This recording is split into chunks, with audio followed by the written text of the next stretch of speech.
తెలంగాణ ప్రభుత్వం ప్రతిష్టాత్మకంగా చేపట్టిన గద్దర్ సినిమా అవార్డుల ప్రదానోత్సవ కార్యక్రమం ఈ నెల 14వ తేదీన హైదరాబాద్లోని హైటెక్స్లో అంగరంగ వైభవంగా జరగనుంది.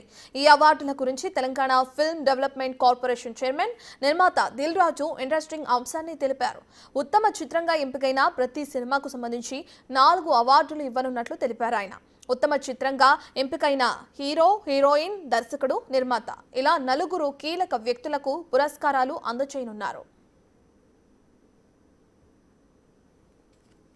14th రోజు జరగబోతున్న ఈ Telangana Gaddar film awards 14 years తర్వాత ఈ రాష్ట్రం ప్రభుత్వం ఈ కార్యక్రమాన్ని పెట్టడం, దాన్ని విజయవంతం చేయాల్సిన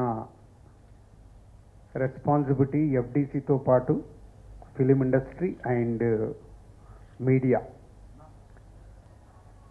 వరల్డ్ వైడ్గా ఉండే తెలుగు ప్రేక్షకులు, అలాగే అదర్ లాంగ్వేజ్లు కూడా ఇప్పుడు పాన్ ఇండియా అయిన తర్వాత మన హీరోల సినిమాలు ప్రపంచవ్యాప్తంగా రిలీజ్ అవుతున్నాయి. కాబట్టి ఈ ఈవెంట్ అందరికీ రీచ్ అయ్యేలాగా మీ వంతుగా లైవ్ ప్రోగ్రామ్ని కండక్ట్ చేయాలని ఎఫ్డిసి ద్వారా కోరుచున్నాం. 14th రోజు జరగబోతున్న ఈ Telangana Gaddar film awards 14 years తర్వాత ఇక సుమారు 14 సంవత్సరాల సుదీర్ఘ విరామం తర్వాత రాష్ట్ర ప్రభుత్వం సినిమా అవార్డుల కార్యక్రమాన్ని పునఃప్రారంభిస్తుంది. దీనిని విజయవంతం చేయాల్సిన పూర్తి బాధ్యత ఎఫ్డిసితో పాటు యావత్ సినీ పరిశ్రమపై ఉందన్నారు దిల్ రాజు.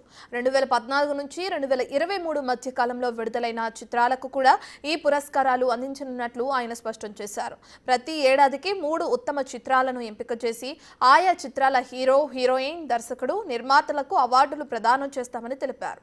ఇక ఒక ఉత్తమ చిత్రానికి సంబంధించి ఇలా 4 ముఖ్యమైన వ్యక్తులకు పురస్కారాలు ఇవ్వటం ఇదే మొదటిసారని తెలిపారు దిల్ రాజు.